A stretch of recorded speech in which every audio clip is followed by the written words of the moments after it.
till shade is gone, till water is gone, into the shadow with teeth bared, screaming defiance with the last breath, to spit in Sightblinder's eye on the last day. by my honor and the light. My life will be a dagger for Sightblinder's heart. Until the last day. To Shyle Ghul itself. This is A Dagger for Sightblinder, a podcast focused on all things Wheel of Time, with your hosts, Sarah Lucas and Adam Tricola.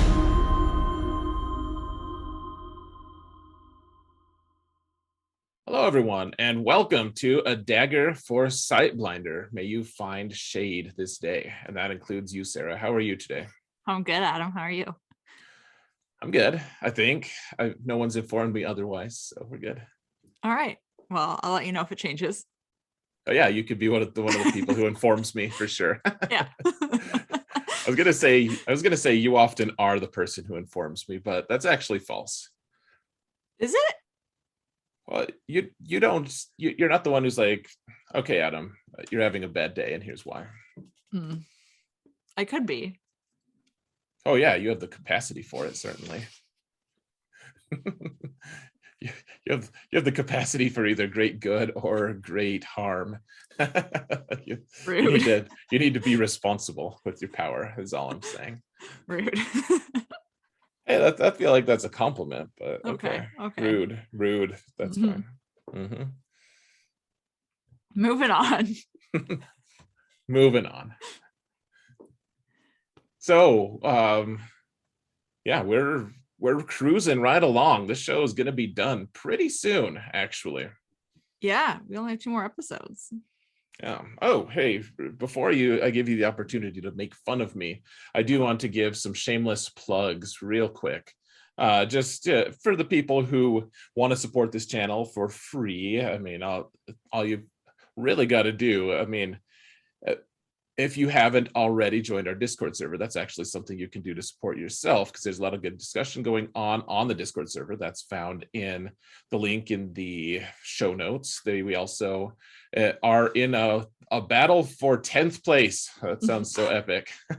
on the PodBean search for Wheel of Time, we are tied currently with the 10th place group. So if you could just follow us on PodBean, we'd appreciate it. We get more visibility and probably like 1 or 2 more clicks. So that would be just the best. And also, if you can leaving reviews and ratings, 5-star ratings on iTunes is really great. Hitting the like button on our YouTube channel and subscribing on our YouTube channel, all this stuff, all the links are found in the show notes. So please do that if you would, if you want. If you don't want, then I won't say the rude thing I just thought of, but yeah, please don't. Yeah. Here's what I think of you. Let's continue to be nice. That's fine. Yeah, I don't want to have to stick handle anyone. No, you do not. Well, I feel like you should explain why 10th place is so important, by the way, before we get into the show. And it's because the first 10 podcasts are the ones that show up when you do a search on PodBean. So that means we would be visible right away. I love that you're like, oh, I think you should explain, and here's me explaining it. Yeah. So do you still think I should explain that, or are we just good? Regurgitate what I said. And I wasn't paying attention, so let's just kidding. All right, moving on. Don't pay attention. Rude. Or was I? Who knows? So we're talking about show news a little bit. We're in episode 7 coming up this week, and it's going to be pretty interesting, I think. I don't know where they're going with it, because obviously I've actually heard a lot of people saying things like, they lost me in episode 6. There's too many changes. And this is all for people who have read the books and stuff. Right. There's too many differences. And so what are your thoughts on that? Like, how are they affecting you, Sarah? Because you haven't read everything obviously, but Right. like, are these, you know enough to see some really obvious changes. How is that impacting you and what your view on the show is, your So enjoyment of it? I'm still enjoying it. What I'm actually finding is happening is the show is impacting how I'm reading the books. And I realized this, and I've now, come to terms with it and basically been like, I need to separate them, because what's happening is my opinions from the show are now bleeding into when I'm reading the books, and those opinions are now being formed based off the show, and they're changing, pun intended, my Hmm. opinion in the books, which is bad because obviously the books are different. So now that I'm aware of this and that this is happening, I think I can keep them separated easier, if that makes sense. I think so. So I mean, like you said, I haven't read the whole series, so for me, then I don't think the changes are as noticeable. Hmm. Well, yeah, there's certain things that have really deep implications that you just can't know because you haven't read all the way through the series. Right, exactly. So, and it kind of goes back to one of our first episodes where I was talking about when they started making the Harry Potter movies, and my thought was, how can you make these movies? You don't have all of the books yet, so you're going to cut things and you don't know if what you're cutting has a deep implication. And now I'm kind of in reverse, where I'm reading the books and I'm watching the show at the same time, but I haven't read all of the books yet. So how can I be fully judgmental on what's being cut out, because I don't know what is heavily, warranted to be cut and what isn't. Yeah, that makes sense. Yeah, I think there's a certain freedom to that, though, honestly, of just being able to experience things without worrying that that Bella is going to die and it's going to be sad. Totally. Like every week I'm like, okay, like new episode, great. And I sit here, I'm like, oh, I hope it's actually like good in terms of everyone Yeah. else's opinion and not just mine. I feel like we have the same conversation every time of I say something like I like it, and you're like, oh, good. I was worried you didn't like it. You wouldn't Every like it. time I'm like, And okay, everything's fine. yeah, yeah, and because you don't. But in a way, you're just worried that you won't like it just because of the implication that maybe there's something in it that ruins everything for me. Then you just don't have the scope of knowledge to be able to see that. Exactly. So that's where I need your opinion. It's good. I like this sound of people needing my opinion. That sounds just like something that needs. I misspoke. It's where I would like your opinion. I like that less. So yeah, I don't know. I guess I'm blissfully ignorant at the moment. That's good. That sounds blissful. Mm-hmm. I'll Good. take it.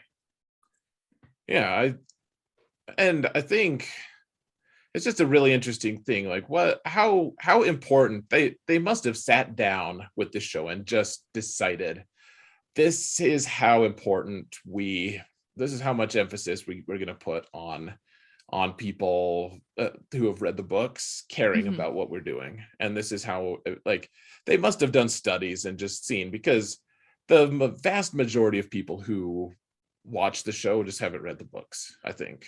Oh, totally. I know so many people who are watching it that haven't read the books. Yeah, and that's different for me because obviously I have read the books a lot of times, and so Mm-hmm. my level of importance of the narrative is going to be way different.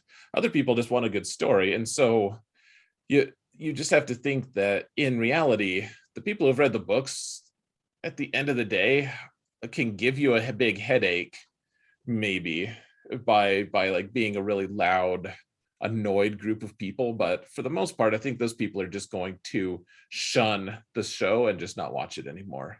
Right. And they're probably a relatively minor percentage. So I don't know. Right. I mean, not to sound rude or harsh, but I feel like if you're taking something like this and adapting it to a TV show, you're going to think about what the fan base would want. but I don't think you're going to focus on that as heavily as people might expect.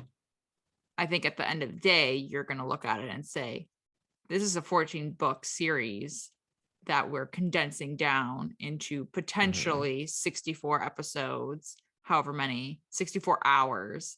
And you're going to have to cut things out, and you're going to have to decide what can you cut, what can you put from, 3 characters into 1 character, like where can you condense that doesn't affect the overall moral and theme of the story.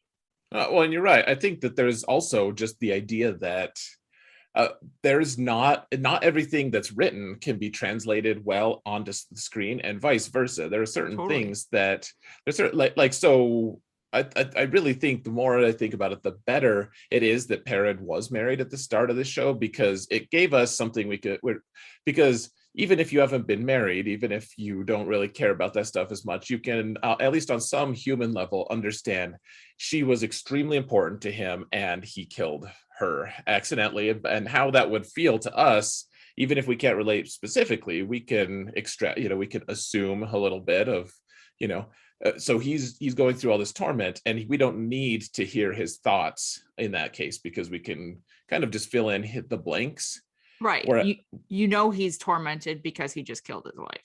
Yeah, exactly. And so, but if it's just the way the books start, then he's just riding along and things happen and he's mostly quiet. Well, and this is the thing. So like, let's say that he was not married when they do the show, and now he's just quiet. He's riding along. Now you have a character that is important to the story who's not going to screen test well with your audience. Yeah, they're like, oh, the quiet guy? Yeah. Oh, what about him? He's important? Yeah, exactly. People aren't going to care about him. They're like, he doesn't even talk. I didn't even know his name. As opposed to now, you're like, well, he's gone through some rough times, and he smiled. I'm happy that he smiled. Like that's a big deal. Exactly. So, yeah. Any other thoughts? I feel like I want to get into the actual like show news, quote unquote, that I have. Please do. We could only have a couple more episodes of me being able to actually ponder the show that much, but and that makes me sad, but also I'm exhausted because I have so much going on right now in my life. It's maybe going to be nice to have one less thing to focus on, but I would love to hear about the news, because I haven't heard it. You did the research, and I'm going to learn about it from you. Okay. I'm going to get my notebook. It's not like news. I will preface this that it's somewhat spoilery if you don't want to be spoiled for episode 7 and episode 8, because there were image leaks that went out basically, and there were clip leaks that went out. And they are still circulating. You can find them on Reddit, you can find them on Facebook, all this stuff, and they're getting pulled. Like Amazon and Sony are slowly crawling the internet and pulling all these clips. But anyway, so fair warning, spoiler, whatever. One of the images that was leaked, or sorry, it wasn't an image that was leaked. It was the rating that the British, I can't remember the name of it, but it's basically like the television association there, and they give it a rank, like a rating, like PG-13, whatever, for TV, and say what it is in the episode that warrants that rating. Anyway, so for episode 7, there is a lot of blood apparently, and violence, including a pregnant woman being stabbed through. Oh, so the idea is that theoretically it would be showing blood snow and in episode 7, and we would see Rand's birth is the idea. Okay, I could see that. Then in episode 8, they said scenes of extreme violence and gore, including like a corpse on the ground at one point, and scenes of women being beheaded, and one woman getting a sword through her mouth, I think it was.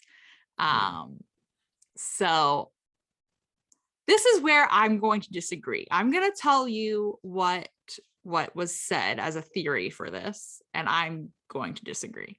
The theory is that this would be like visions that the Dark One was showing Rand and the boys, and that the theory is that the women being beheaded could possibly be Nynaeve or Egwene, and like taunting him.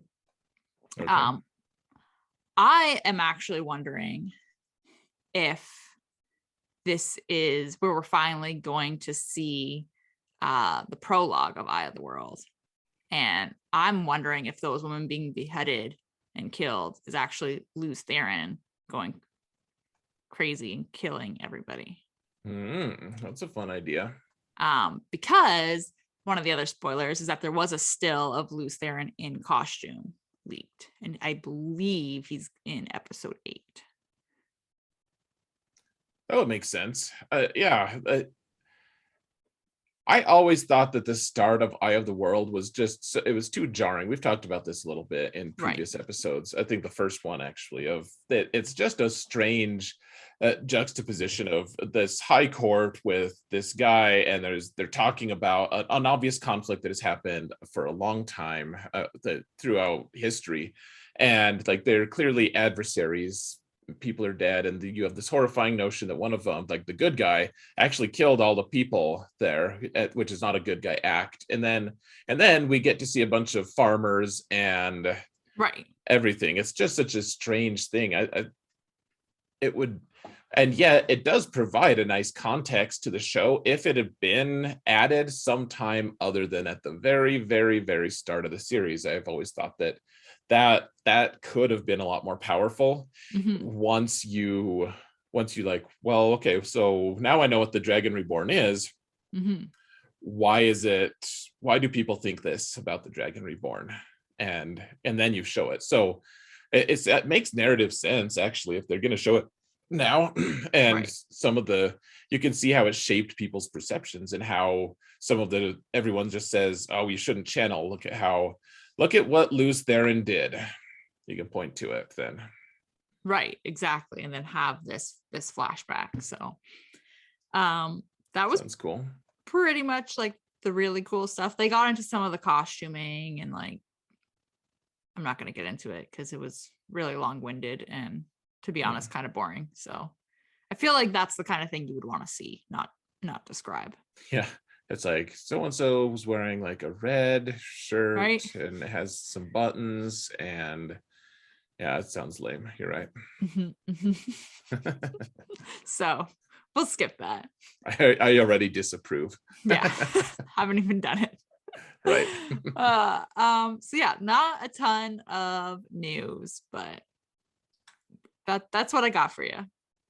Okay. What do you think about it? What are your thoughts? I would really enjoy if we got to see, like, if they did the prologue. Like, I loved the prologue of Eye of the World.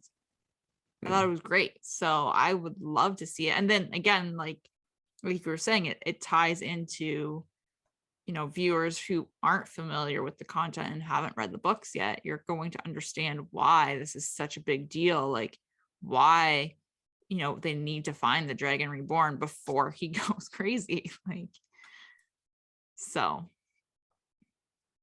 Yeah, you're right. I'm really interested to see where they end up with all of this. So I don't know. I will say I'm going to be a little bit sad if it's all revealed at the end of episode 8, and then that's it, and we have to wait for season 2. But that's fair. The pictures are interesting on it. I feel like I saw one that was just some random guy holding a bow and arrow or something, but obviously in a fortress or something. Which I guess they're going to show the borderlands. They should be doing that at least. Yeah, I would assume so. Yeah. That was literally the only picture I saw. There was nothing shown when I was looking, because the reasoning, and I understand the reasoning, is anything that they would show is that it would just be a reason for it to get pulled, because Amazon and Sony are slowly crawling through and pulling all of it. So Okay. Well, that's fun. Yeah. Show news. Pretty soon we'll go through a drought of show news. So thank right. you. Thank you for helping us to know what to expect, Sarah. You're welcome. It sounded kind of condescending. It did sound really condescending. It's okay. Let's move on to the book. All right, if you're sure. Did you want to ask if I should move on to the book, or can I just decide? You're running the show, Sarah. You're in charge. You're good. Okay, because I don't have any other show news for you, so let's talk about the book, because then we can talk about the next 4 chapters of the Eye of the World. Okay. So what happened in the last time? Let's see. In the last time? In the last time, yeah. Like in the chapters that we were talking about? Well, yeah, obviously. That's what I meant by in the last time. So the last one, rude. Was rude of you for scoffing. Yeah. Whatever. The last one was when Rand and Matt were in Four Kings. Yeah, in Four Kings, in that inn, in that skeezy inn, and Rand ended up channeling the lightning to let them out, and they're just taking off. They're running away. That was where we left off. Okay, cool. And Perrin and Egwene were captured by the White Cloaks. All right. When they were hiding in the steading. Cool. So they were captured by him and they were interrogated, but nothing else has happened with them beyond that. Okay. Right. Which also, so we're gonna do chapters 33 to 36, so the next 4, which all of them are Matt and Rand chapters. So we don't care about Perrin and Egwene or Moraine. Oh, so all of them are Matt and Rand. They're all Matt and Rand chapters. Cool. We're on a Matt and Rand binge, I guess. We're binging them. Got it. Yeah. I like it. Okay. Cool. I've always liked the idea of, that's the one thing about Wheel of Time. Sometimes, I guess you haven't gotten to that point yet as much. I guess book 3 has it a little bit, but they do this thing where like all these different characters are like, there's all these storylines going on all over the place. And so they follow one person for 3 chapters, and then you're just getting into that story arc, and then you move to the next one and you don't hear from them for another like half of the book, because there's so many different arcs going on. And so I've always thought it would just be cool, and I've said this to you before, but I would like to at some point just do a crawl where if we ever get to the point where we finish this entire series, it would be fun to just say, okay, now we're just going to read the Matt parts, and that's it. We're just going to read Matt's arc. Right. And just from start to finish, we just go through that. I've always thought that would be a cool way to approach the series. Just from that point of view, it's cut out all of the middle. Yeah, we don't need to hear about Rand except if he's with Matt at the time. Right. And then you can get the sense of what Matt's experience is like. Because, for instance, if Matt is out and about and he's not with Rand for a long time, and then they come back and meet each other and they haven't talked to each other for a long time, you already know as the reader what Rand has been doing the whole time. Right, exactly. But Matt doesn't necessarily know about that. He's just off doing his own Matt thing, and so he comes back and sees Rand, and he's like, whoa, you've changed a lot. Things have changed. There's difference here that I'm observing, and you as the reader could actually feel that shift of change perspective. Yeah, that's a good point. Maybe we'll do that. Yeah, but that's not what today is. Not that day. No, today is not that day. Okay, so let's start with chapter 33. Obviously, the dark waits. So they've left. Rand called down the lightning at the end of that last chapter, and they're running out. There's nothing really crazy going on here other than that Rand is sick, which Why is that is funny? it's not, I feel like he's always sick. uh You're just sick of him being sick? I'm sick of him being sick, and yeah, Seems and if you hypocritical. yeah, it's fine, everything's fine. Yeah. I won't say why because it's a little bit of a spoiler if you haven't finished the book yet. Right. He's sick, and it's attached to things that have happened that Right. you've read about. It's just that it's a hint at something that's going on, Right. and you know, not everyone Right. catches on to it. It's just. But okay, so Matt is actually still kind of blind for a little bit, right? At the Yeah. start. Yeah, he is. So, which I'm assuming is from the lightning. Yeah. Mm-hmm. Um, yeah, so he's a little bit blind. Rand is sick. So, they're not doing too good. And they are just going towards Camelin, going through these towns Mm-hmm. and observing that the towns are getting closer and closer together. But they keep getting run. I don't want to say run out of the towns, but they basically just have dark friends following them everywhere. So they're just on the run the whole time, going Right. from town to town. They catch rides with farmers, all this great, or merchants, all this great stuff. Wasn't there an And assassination attempt on Rand or something at this point too? no, I think that's the next chapter. Oh. I'm pretty sure. I could be wrong. Well, when he was sick, I'm pretty sure that there was some lady who comes up and With try, like a noblewoman. Yeah, the dagger. with the dagger. I can't remember which chapter it was, if it was this one or the next one. I think it was this one, because this is when Rand is sick, because then he gets better. Like by the end of Yes. this one, right? And then Matt also, because Matt uses the dagger too. He's got the dagger to her throat. Right. Oh yeah, and then they throw the dagger in a barrel and it Yes. hisses or smokes or something. Like Yeah, so that must be this one. Which I think then that this is also the chapter where it's either this chapter or the next one. We'll wait for the next one to get into it, but I because guess we will. you'll enjoy it. But yeah, but then like by About the end your of it, whim. yeah, thank you.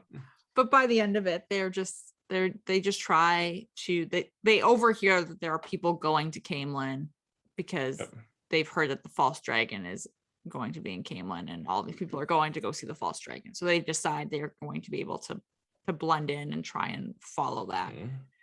And that's pretty much chapter 33. Running from people, trying to kill them, and getting to Camelin, or on their way to Camelin. Running from people who are trying to kill them. Yeah.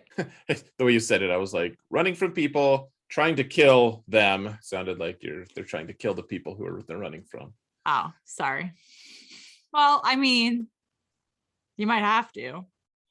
Well, you're right. Sometimes the people should have just minded their own damn business. Exactly. They had it coming. Exactly. It's messed up. Can't believe you have these attitudes. This is awful. Okay, so chapter 34, which is the last village. They're still trying to get to Camelin, but in this one, they've caught a ride with somebody. I can't remember who it is, if it's a farmer or a merchant or whatever, and they're in Carrisford. And this is where they overhear people talking, and there's a Myrddraal, or they hear about a Myrddraal who's been asking for these two boys, and he's got the description and said it's all hearsay basically between these two characters, saying that they've got a heron marked blade and they're dark friends, and there's a reward out for them and all this kind of stuff. So, which is great because Rand's got his heron marked blade, and now they're gonna have to hide and not get caught. It does sound just great. Sounds lovely. So they end up catching another ride with another farmer. who decides to tell them about Andorran royalty, which I thought was really cool. Yeah, I like this guy because he sees things the right way without any pre-knowledge of anything. He's just like, you know what, he tells the innkeeper off. He's like, you have really terrible associations. Like, the people you're hanging out with are just not awesome at all. Like kind of Right. just, and it's just he calls it like it is, and in this case, it's endearing. Yeah, and you can tell that he is that way because he's going through the family, the royal family, and talking about all the different people involved, and he's just kind of throwing in these little remarks of like, well, with what happened there, and Right. you can tell he's very opinionated, which is great. And so this is the part that I can't remember if it was this chapter or the last one, because they got so many rides from town to town that I don't remember which one it was where Rand fell asleep in one of these carts, and he has this dream, and he dreams about Tom, and I think Moraine was in it, but I remember Tom was in it anyway. But it is the dark one, and it's another one of those dreams with the dark one in it. And he ends up waking up from the dream, and there's a raven on his chest that plucks out his eye, and then actually wakes up from the dream on the cart and realizes his eye is fine. And I just thought it was an interesting little thing because there was a raven in his dream, and the raven was on him on the cart while he was dreaming. So obviously the dark one knows where he is. I'm just glad it wasn't a flock of ravens. It wasn't an unkindness. It was just one, not an unkindness. Yeah, it was definitely not an unkindness, because that's not a thing. So it is a thing. Would you prefer conspiracy? I want to know who makes these up. They're like, hey, we're just going to impose this on society. Just this really dumb thing. It's totally not dumb. Well, it's not dumb. Like, so I'm glad that it was just one raven, so we don't have to have this conversation, apparently. I brought it up just so that you knew we would not have to have this conversation. Oh, good. Thank you. Whew. But so we've got here's my other opinion.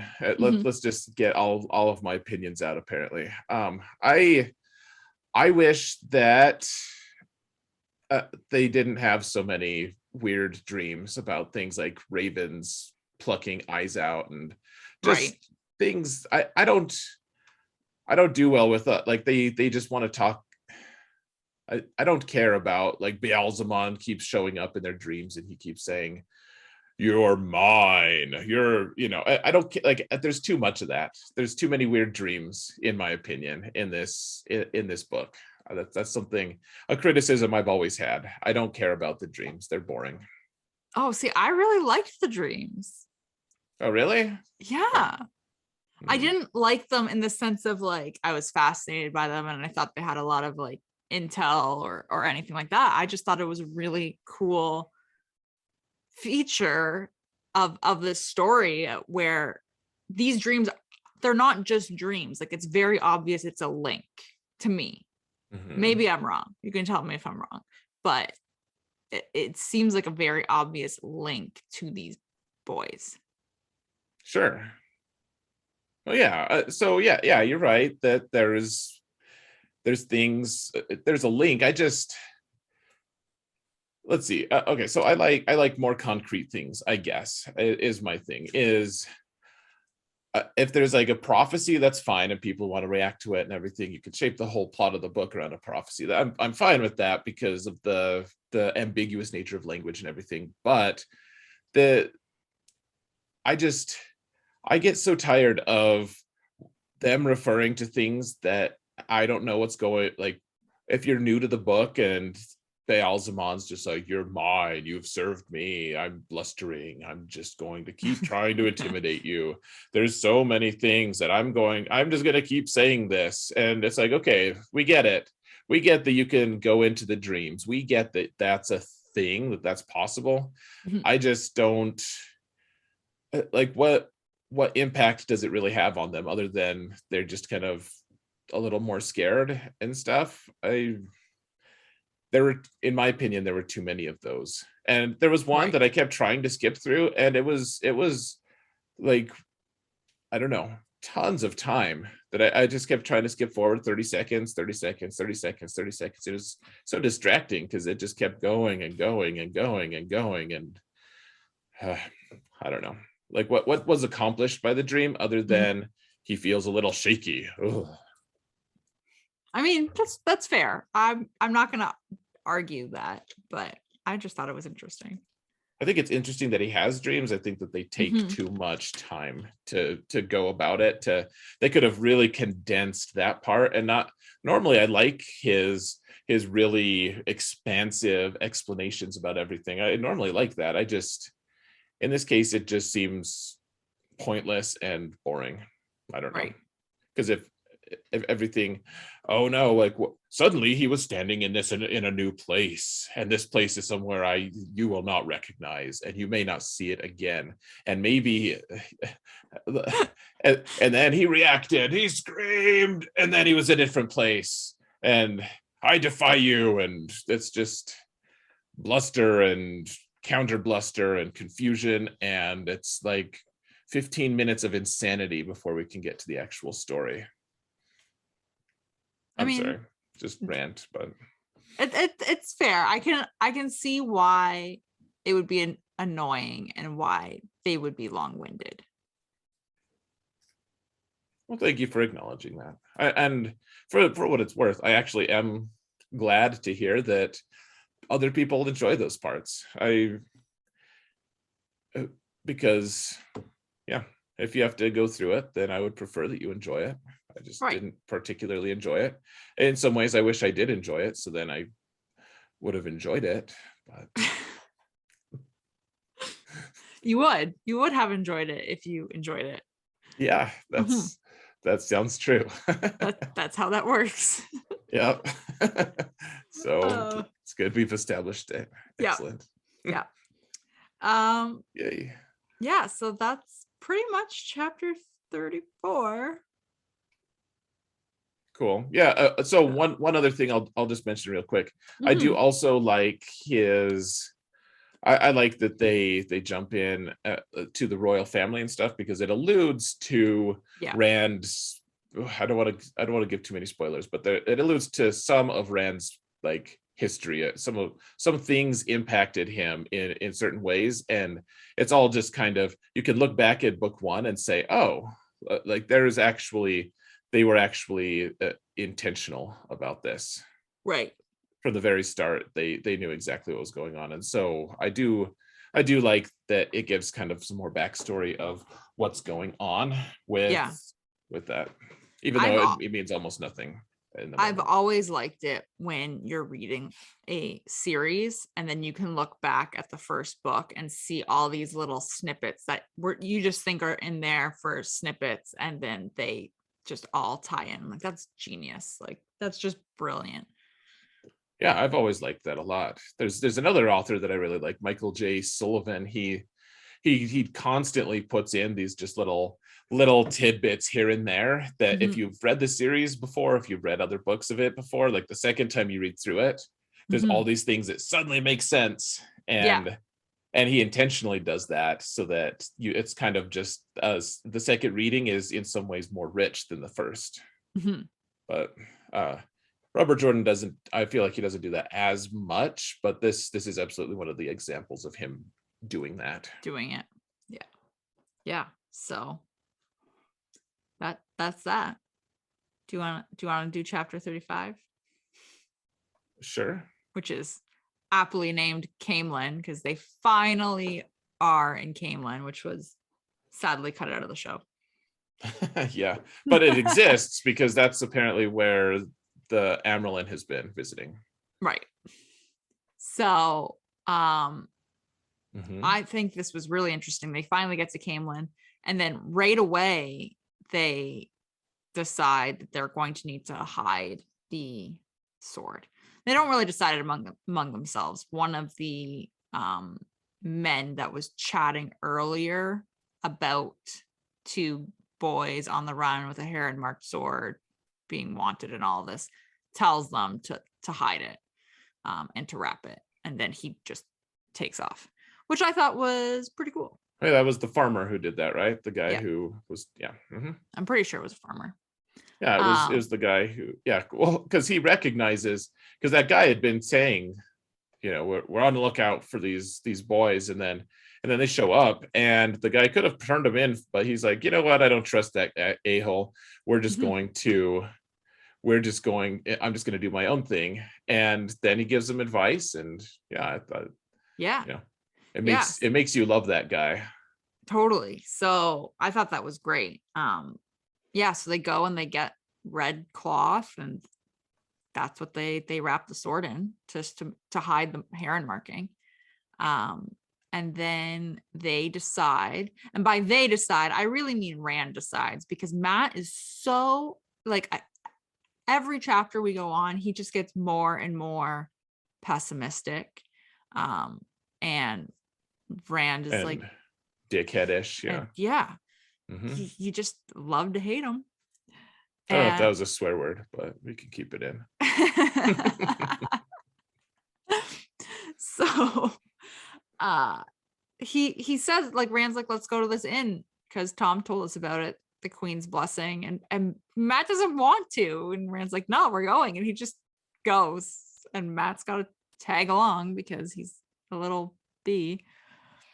Mm. um and yeah, so this is what you pointed out on our reaction episode, was that this innkeeper in Oh Camelin, yeah, Basil, is the innkeeper from yeah. that last episode. So Well, that and was Basil. Oh, sorry. no, I was just gonna say that was kind of cool that they did that. Yeah, he's a good Queens man. Yeah. Yeah, Basil Gill is he's important to some degree later in the series as well. So it's nice that he exists in the show just in case they want to use his story arc. Right.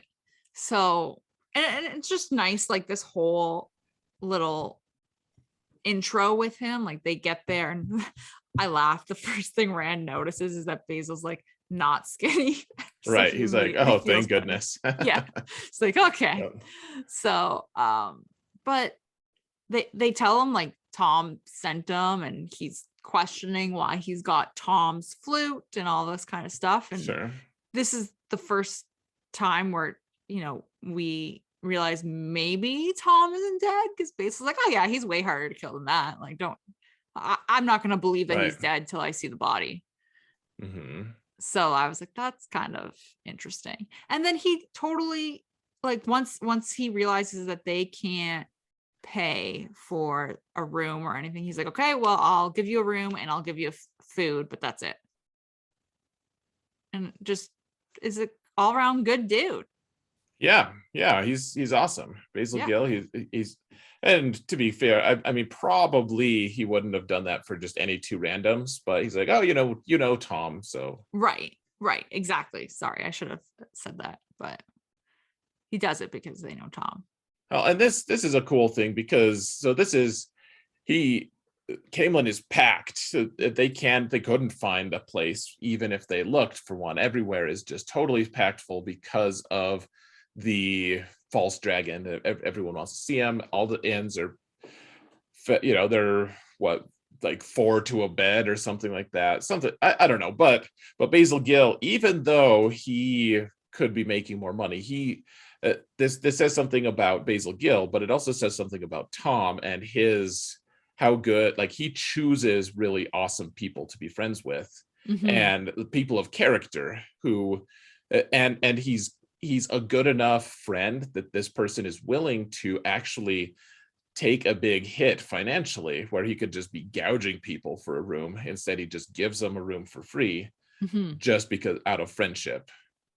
Yeah, So exactly. it says something about Tom there, in among everything else. So Yeah.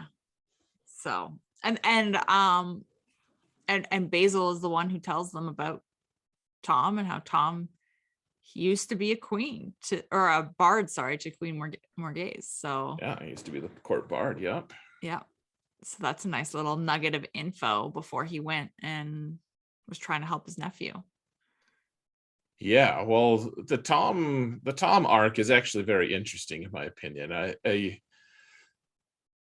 Yeah, you keep unpacking it throughout the story, which apparently I'm just spoiling that he's alive. So there's that. But way to go. Downer. But you did it first. You're like, well, we get our first glimmer that he might still be alive. It's like, well, I mean, they do kind of hint at it. I'm just saying that I'm not the only one at fault for the spoiler. That's all. I'll take my share of the blame, but it's my share. It's not just my own fault, and that's it. That's all. Okay. Okay. Sure. Mhm. Sounds great. Cool. Moving on. Moving on. Chapter 36. Web of the Pattern. So Matt is still being a little bee, won't leave his room, super paranoid. Yeah. Not a fan. And Rand is like, all right, well, I'm gonna go wander. And he goes into the library in Camelin and is wandering around where he meets Loyal.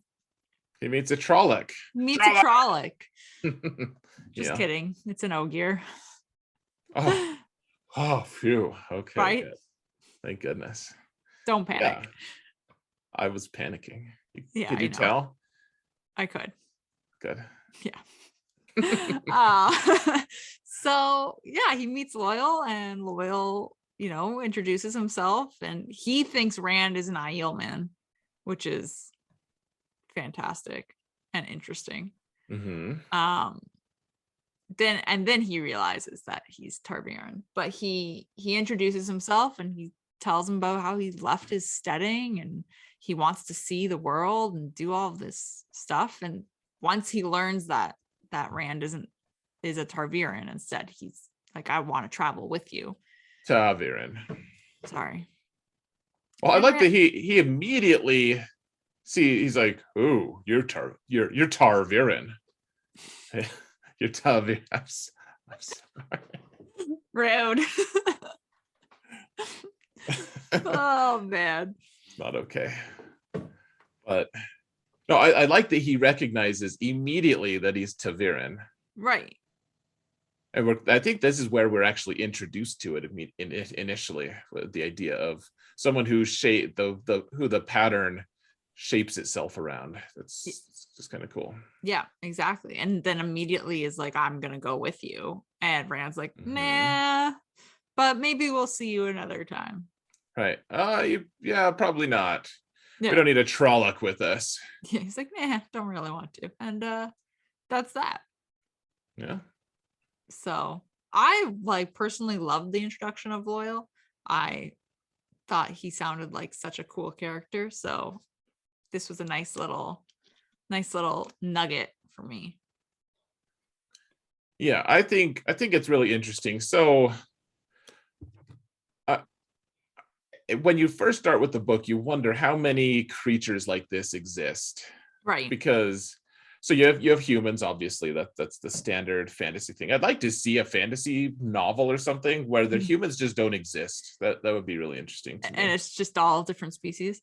Well, and maybe it's maybe too unrelatable, so it's maybe not possible. But one way or another, there's humans, and then of course there's Trollocs and Myrddraal and all the shadow spawn and flocks of ravens, and there's also now Ogier, who are it's very clearly a play on ogres, right? But he's not just this brutish orc-like thing like in other fantasy things. He's a cultured, in a lot of ways he's more cultured than the humans that he's around. And And you just wonder, okay, so now are we going to see some version of dwarves? Are we going to see some version of goblins? What are we going to see? And this is basically, this is almost where it just ends. That we find now we've met all the sentient types of beings on the earth, and we can move on with our lives.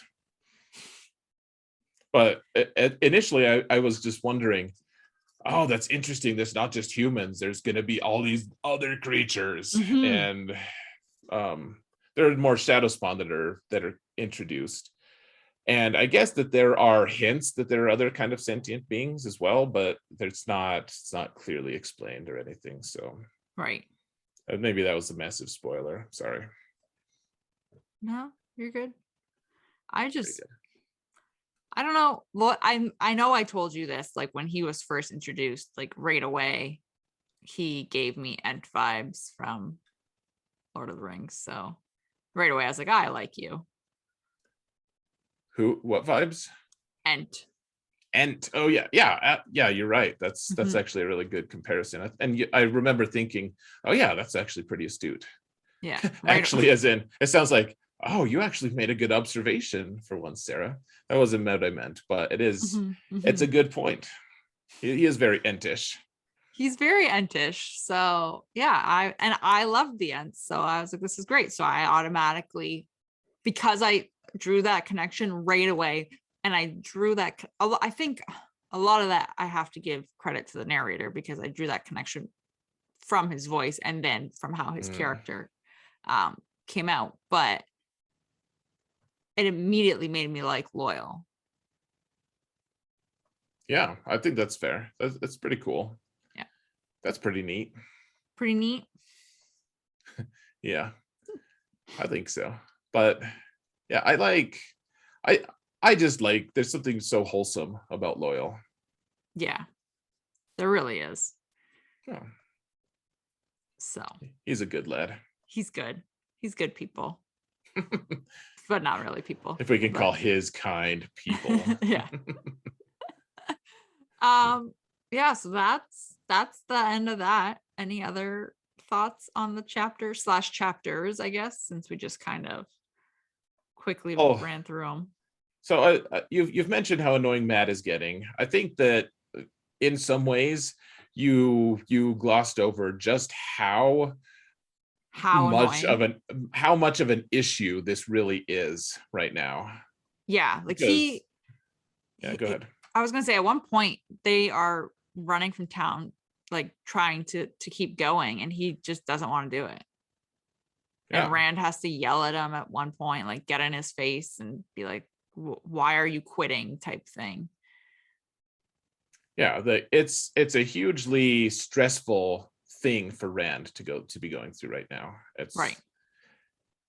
He doesn't know what to do with Matt, but they got to Camelin, and now he can kind of do his own thing. But Matt is basically at this point, especially going into this next chapter, like he's basically just stopped functioning, right, in a lot of ways. So yeah, I just wanted to make sure that we clearly annotated that is all. Mm-hmm. That he's just, spiraling, basically. Yeah. He's annoying AF. Mm-hmm. So who would you say is your most annoying character then? Oh, so are we done with all of these then? Yeah, that's all 4 chapters. Okay. I guess I just lost 35 and 36. Yeah. So I mean, they are kind of like lost together. So it has to be Matt. I don't think that there's another option for most annoying for the Mac. No, I hate to do it to him because he ends up being a character that I really like, obviously, but Matt is an extremely unsympathetic character right now. You can kind of see that the dagger's messing with him, but that doesn't change that he's being an annoying little dick. So right. And like for me, if you make I made the direct comparison between him and Rand, and if you take the dagger out of it, you're going through the same thing. You're both, running for your lives essentially. Mm-hmm. And Rand can be like, we got to keep going. And Matt's like, nah, I don't really want to. Like, It's true. why? Yeah, So you're just gonna like wait for them to come get you, just gonna lay down for it. Yeah, right? I'm a fairly competitive person. The game that we play, Mm-hmm. the Star Wars game that we play, the one that we met in, I tend to be extremely competitive, and that's always when people don't want to compete. That's fine, I guess. I just really struggle to relate when someone has decided that they're just going to lay down for a fight. They say, "Oh, I can't win anyways. I'm just not gonna," and it baffles me to the point of exasperation. I just, Right. why are you laying down for it? Just fight, just keep going. And like, just with your that's in a lot of ways, and I appreciate you went through it with me. Like when we chose I basically chose the intro Mm-hmm. of just like, till shade is gone, water is gone, with my last breath, Yeah. like, well, I'm gonna fight. And Matt's just, I don't really want to. Yeah. It's so counter to what I am. Yeah. So He literally was like, I want to lay down and have a nap. yeah, it's so I don't. He's not that relatable to me at all at this stage of the book, for sure. Right. So, Yeah. And I mean, when you think about the chapters and everything in at this part of the book, there really isn't anyone who I think would be more annoying, because everyone that's popping up kind of has a purpose. Like you've got the dark friends popping up, and you have mhm. these, farmers giving them rides here and there and telling them stories, and innkeepers and all this kind of stuff, where no one is really doing anything to be annoying.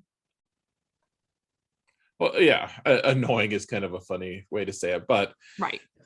I mean, that's what our segment is about. But yeah, like, Basil Gill is great. He's so nice and jovial, and loyal is impossible to dislike, at least at this stage. And Hmm. Rand is showing a tremendous amount of patience and love for his friend, who is being a complete douche. And I Yeah. just, we have all these and Matt is just, shows no redeeming qualities. There's nothing that he's doing that's nice. There's a reason behind it. But I mean, I remember when my grandma she got sick, and she was on her way to a slow, like, painful death, which that sounds melodramatic and whatever. I'm not trying to get sympathy. I just, it was a sad situation. My mom went to like take care of her for multiple years, actually moved, and like,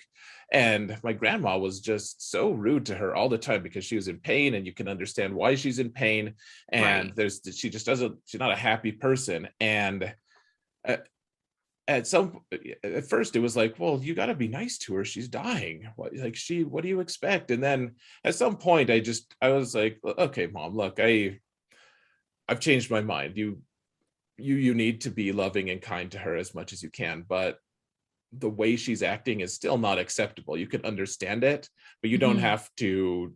It's not something that you just have to be happy about happening. You can't just gloss that over. It's still going to be incredibly obnoxious sometimes. So Right. I don't know. Uh, people should still be responsible for their actions, and even if there is a good reason behind it, you can understand it. Doesn't mean you have to enjoy it. It's true.